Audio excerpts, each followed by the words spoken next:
Hello two family, जय माता दी, राधे राधे। आप लोग कैसे हैं? उम्मीद करते हैं कि आप लोग बहुत ही अच्छे होंगे, बहुत ही मस्त होंगे। और मन्नी के गीत पर आप सभी लोग का दिल से स्वागत है।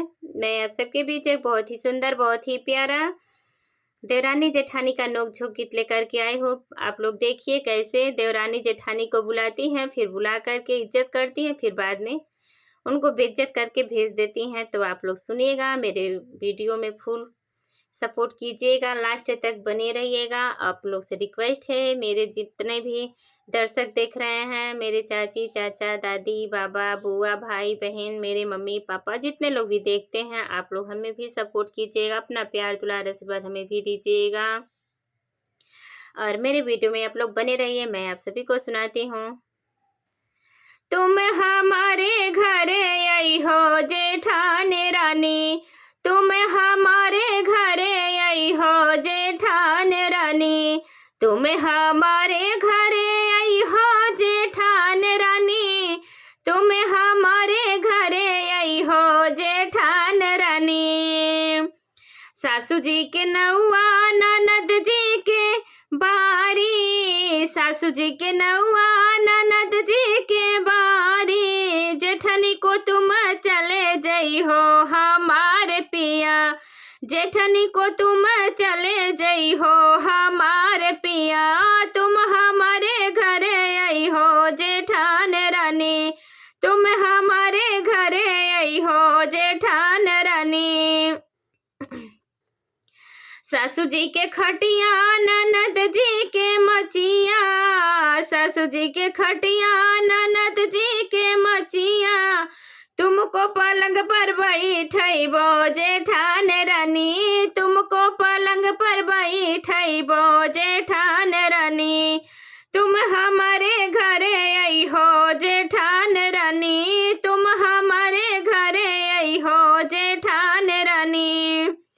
सास चल गईली ननद चली गईलिन, सास चली गईली ननद चली गईलिन, तुम हमारे घर रहना जेठानी रानी, तुम हमारे घर रहना जेठानी रानी।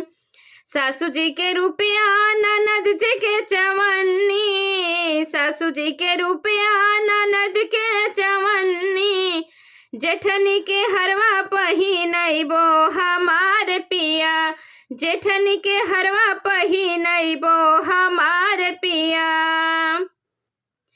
तुम हमारे घर आई हो जेठानी रानी, तुम हमारे घर आई हो जेठानी रानी। अब बहन तक तो जेठानी जी के इज्जत कैली हैं देवरानी जी, अब बेइज्जत कर शुरू कर दिली। आप लोग सुनिए।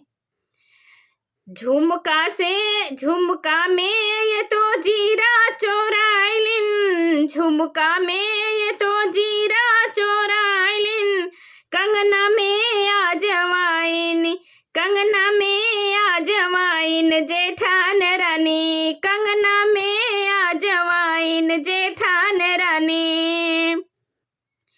चोलिया में ये तो मेवा चोराइलिन, चोलिया में ये तो मेवा चोराइलिन, लहंगा में गुड़ भेला जेठानी रानी, लहंगा में गुड़ भेला जेठानी रानी, तुम हमारे घर आई हो जेठानी रानी, तुम हमारे घर आई हो जेठानी रानी। कमरे के अंदर से कमरे के अंदर से वो तो जच्चा बोली, कमरे के अंदर से वो जच्चा बोली, तनी ठहरा तब जाना जेठानी रानी, तनी ठहरा तब जाना जेठानी रानी। तुम हमारे घर आई हो जेठानी रानी, तुम हमारे घर आई हो जेठानी रानी। झुमका से वो तो जीरा निकलवाली, झुमका से वो तो जीरा निकलवाली, कंगना से आजवाइन देवरानी रानी, कंगना से आजवाइन देवरानी रानी, तुम हमारे घर नहीं हो देवरान जेठान रानी, तुम हमारे घरे नहीं आई हो जेठान रानी, तुम हमारे घरे नहीं आई हो जेठान रानी।